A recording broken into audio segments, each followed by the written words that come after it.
Hello, I'm a nostalgia critic. I remember it so you don't have to.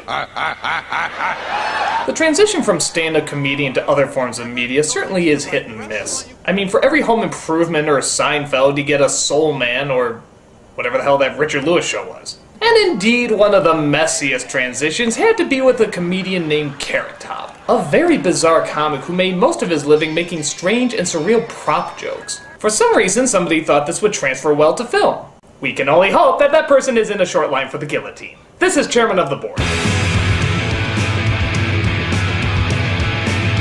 The only Kэрrot Top movie ever made, thank Jesus, Chairman of the Board shows the feeble attempts of what happens when an unfunny script is given to an unfunny director starring an unfunny actor. The result? So let's take a look at why Chairman of the Board should have been shredded like carrot juice. Okay, so the movie starts off with the birth of our main character and oh god, you really want me to walk out early on this movie, don't you?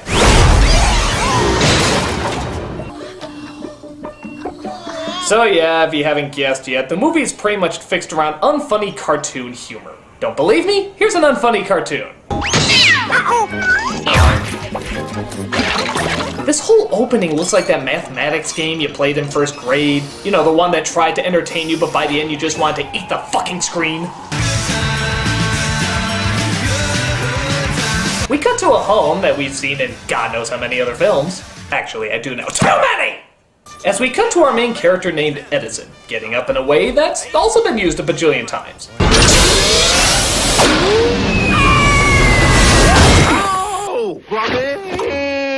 We see his landlord, played by George Costanza's mom, as it turns out she's throwing Edison and his roommates out for not paying the rent. I want my money now! Yeah, she's using a voice box because they thought they'd get around the fact that they're totally wasting a funny actress. Tell me you did not spend the rent money on another one of your gadgets. This is the surefire winner. It's the pet rock for the 90s. That's what you said about the anatomically correct fanny pack. And let's not forget the glow gunk for night surfing. And let's not forget the handy dandy ketchup helper. And other failed jokes from his stand-up. By the way, if you haven't noticed yet, every other shot in this movie is shot in a wide-angle close-up. Because that's just how I want to view the face of Weird Al Yankovic's anus here, isn't it? You need to get a job. Like a job? So Edison goes through a bunch of throwaway jokes to try and find a job. He even tries out for Annie. Wow, that joke fails before it even set up. No! During his search, he comes across an old man whose car is busted. Of course, Edison's invention saved the day.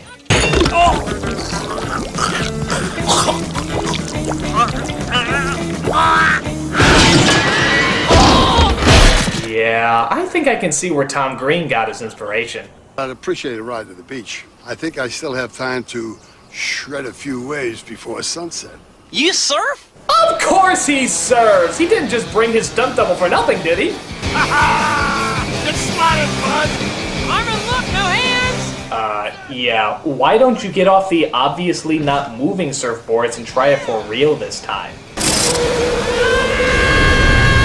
So after he befriends the old man, he gets fired from a job working as Big Bird's crack baby, when suddenly he gets some sad news. No.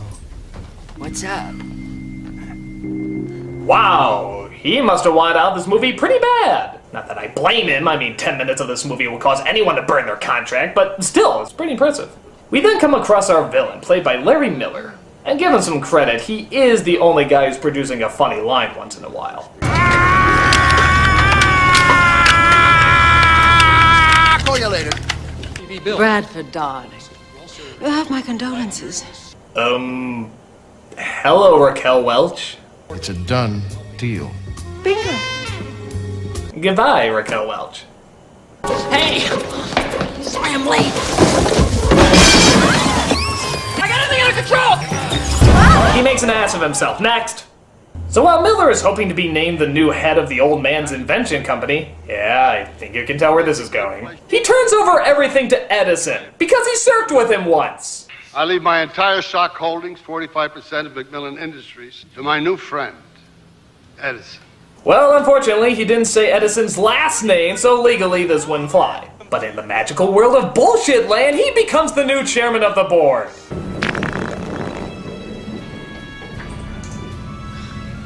Can't believe she let one rip.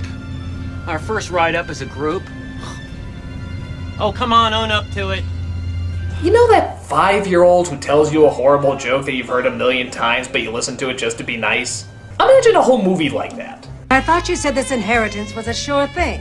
I know I should have had my uncle committed years ago, but I was up all night with my lawyers. We turned the will inside out. Thank you! That angle from Larry Miller's balls really added a lot to that scene. So while Edison is getting shown around the factory, he accidentally gets himself covered in Post-its, because that's all he's got. He also shows Edison the invention room, which hasn't been used for years. But of course, Edison decides to put it back in commission and, wait a minute, Edison! Like Thomas Edison, the great inventor! I just got it!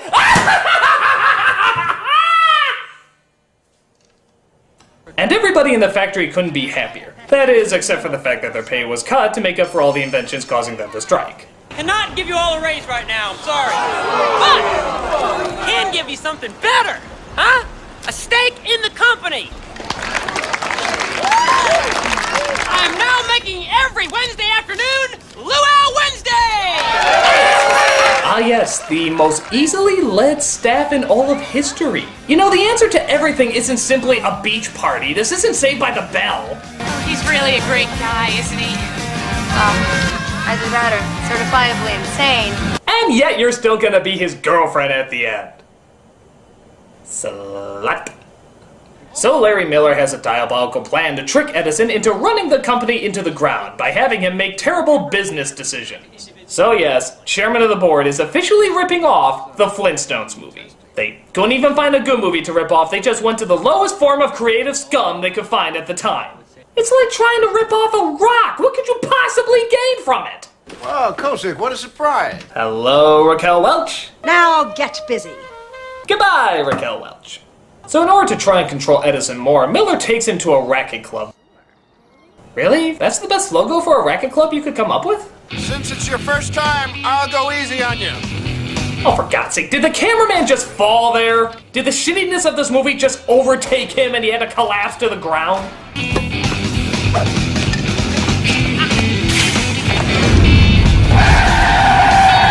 Yeah, we got it. He sucks at tennis. Please move forward. That's very impressive.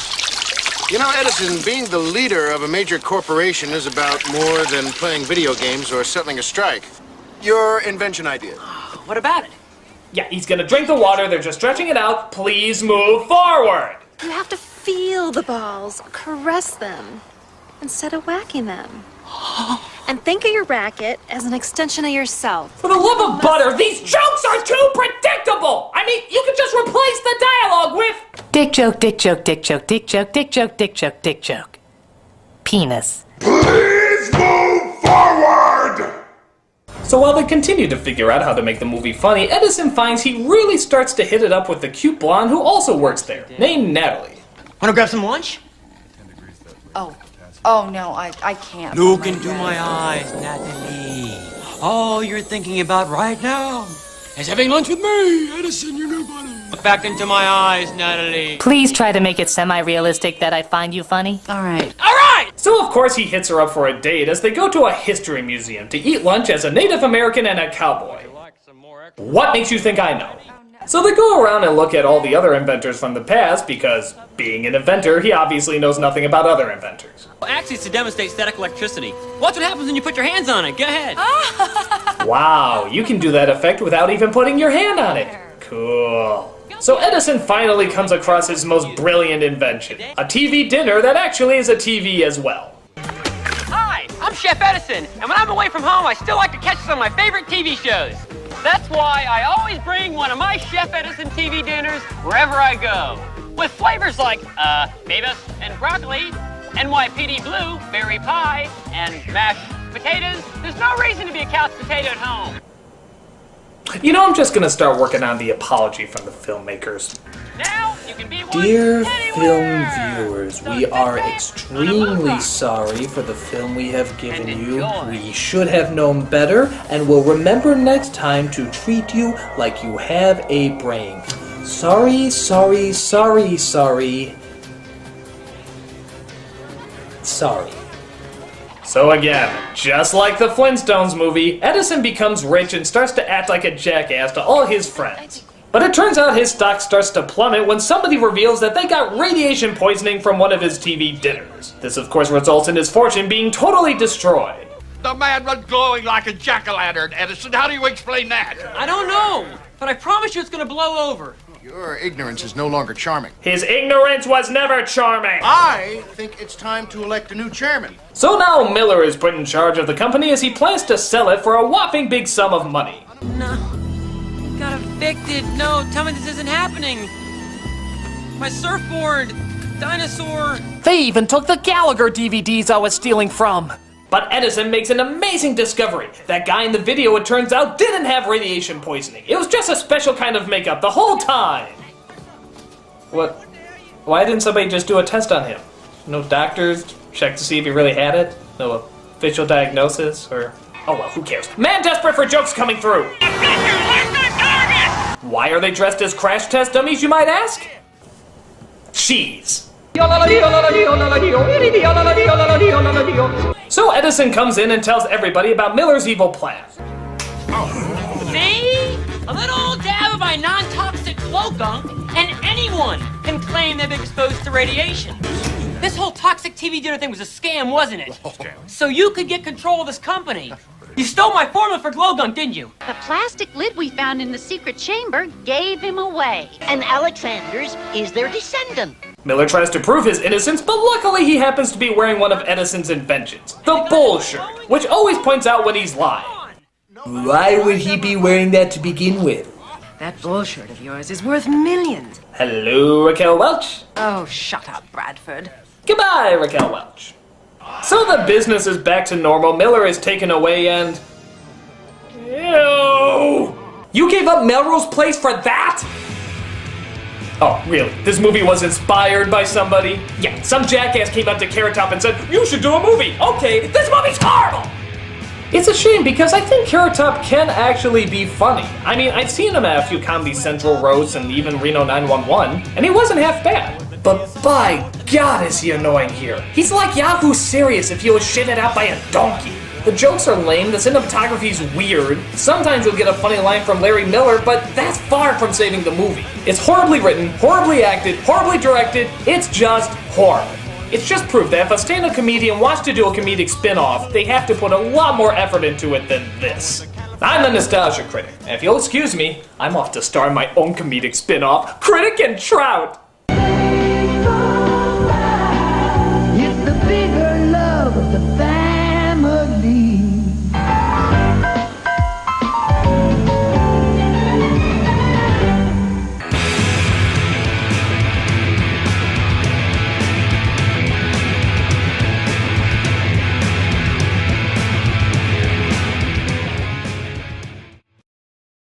Yo,